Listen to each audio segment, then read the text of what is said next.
Je m'appelle Adrien Young, j'ai 42 ans, donc je suis luthier et je suis le dirigeant de la J-Guitars Lutherie. Je suis passé en formation chez Code Artist. Une formation qui a duré à peu près 9 mois, avec des stages au milieu, donc ça m'a fait un an de formation au total, qui permet de partir de zéro pour quelqu'un qui n'a pas de base et de devenir luthier. J'avais quelques bases. J'ai fait quelques stages de perfectionnement chez des maîtres luthiers. J'ai récupéré aussi pas mal de livres où j'ai pu me former, donc c'est ça qui m'a permis de devenir luthier. Pourquoi luthier ? Parce que j'adorais les guitares et j'avais envie de tourner une page dans mon métier où j'ai été militaire pendant 21 ans. Et pour moi, la musique, ça a toujours été une passion. Les instruments m'ont toujours fasciné. Je me suis dit, je vais devenir luthier. Et je me suis donné les moyens.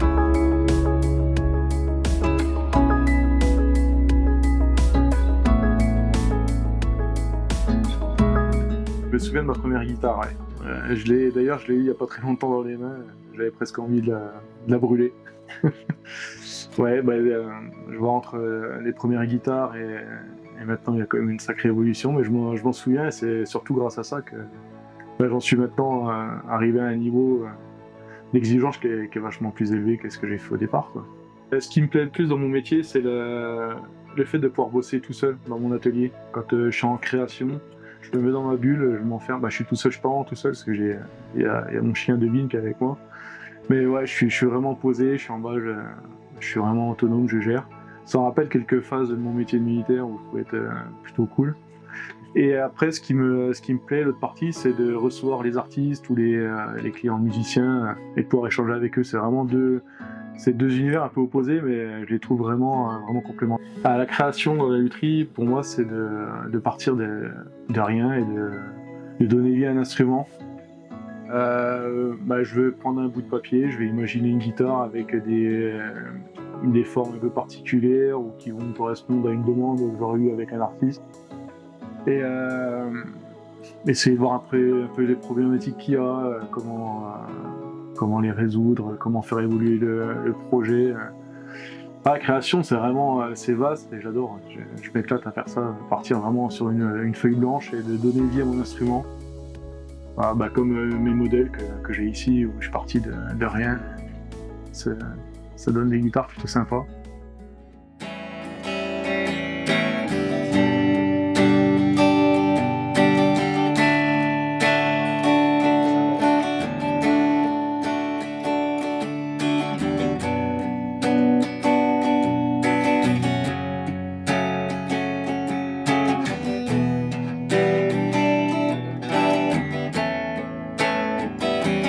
L'atelier, il est en 3 parties. Donc j'ai une partie où on fait l'interview, qui est le showroom, salle de réception des artistes, où je peux exposer, on peut gratter. J'ai une partie qui est climée, stabilisée, avec une hygrométrie vraiment régulée, qui est en dessous, où je fais sécher mes bois, où je fais mes assemblages, les collages, et tout ce qui est lutherie propre, donc les réglages des guitares des clients, la fabrication de mes micros. Et après j'ai une grosse partie d'atelier, où là, j'ai ma cabine de peinture, j'ai toutes les machines qui sont pour travailler le bois, rabot, Lego, toupie, les scies, il y a tout ce qu'il faut. Les étapes de fabrication, ça commence déjà avec le rendez-vous avec le client, l'artiste. Déjà savoir quelle guitare on va fabriquer, quel style, ses contraintes qu'il a, qu'est-ce qu'il va vouloir dessus. On va choisir le bois. Une fois que tout ça c'est fait, je vais faire des plans, on fait des gabarits, là on se revoit. On peut se mettre d'accord sur les formes, les évolutions, qu'est-ce qu'il faut apporter, prendre en compte toutes les contraintes que lui il a. Une fois que ça c'est fait, je vais commencer à débiter mon bois, le coller. Après, je vais travailler sur tout ce qui est sculpture du manche. Donc là, je le reverrai aussi pour voir si le manche il correspond vraiment à ce qu'il a demandé. Après, il y a toute la partie finition, les teintes, voir les rendus avec le client.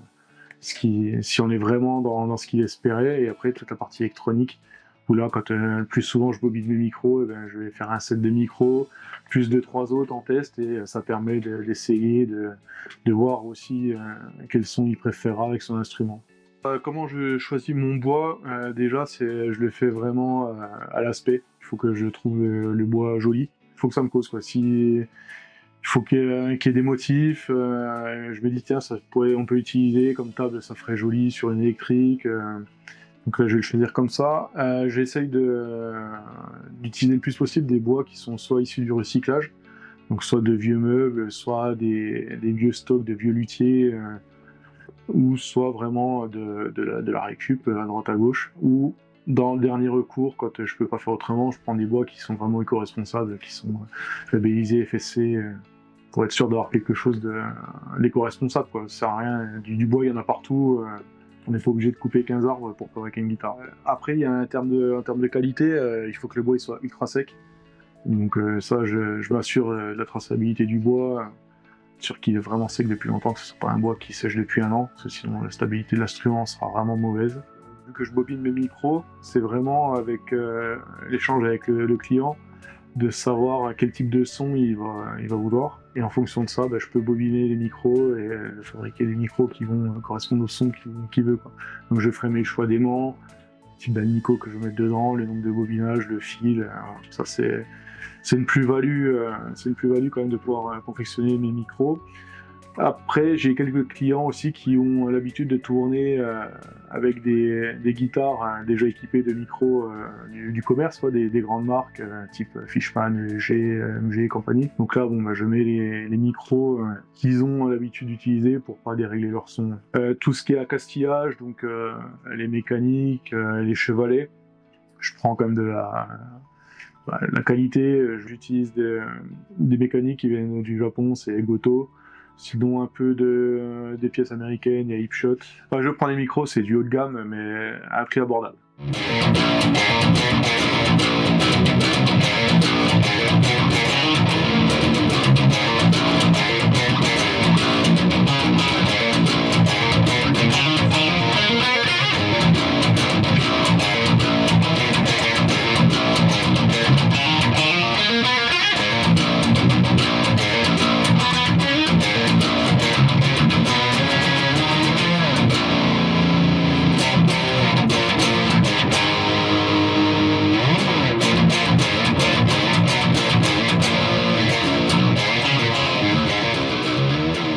J'ai les modèles.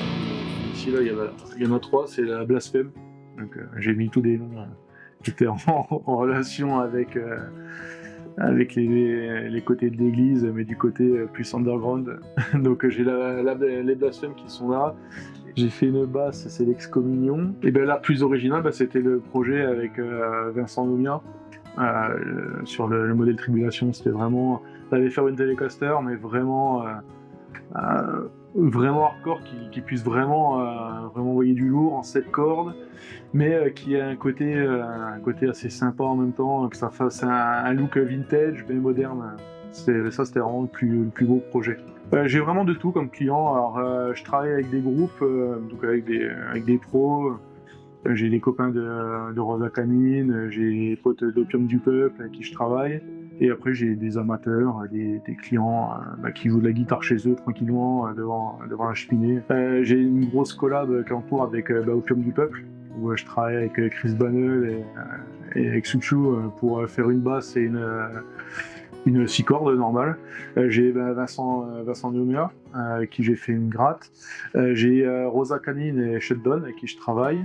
Et après, j'ai des potes de Tasse Dodo avec qui je bosse aussi. J'ai la chance d'avoir beaucoup d'artistes autour de moi qui jouent dans tous les styles et qui peuvent venir tester régulièrement les instruments que je fabrique ou les protos. Je suis métal, donc je joue du métal. J'essaye de faire pour que ça soit vraiment des guitares polyvalentes. J'ai une 7 cordes qui est juste là, que j'ai pu faire tester. J'ai une copine qui joue du bluegrass et qui a réussi à jouer dessus. J'ai des potes qui jouent du prog, qui ont pu faire des trucs énervés. J'ai du black metal. On peut jouer vraiment tous les styles. Ça va arriver en limite pour certains instruments, mais c'est vraiment des instruments polyvalents. On peut jouer aussi bien du blues que du métal vraiment extrême. J'expose au Guitar Summit en Allemagne en fin d'année. Je crois que c'est le deuxième plus gros salon au monde. Il vient juste après le NAMM aux États-Unis. Donc là, c'est vraiment top. Je vais me retrouver exposé avec Fender, Gibson, plein d'autres luthiers aussi qui sont des luthiers de renom.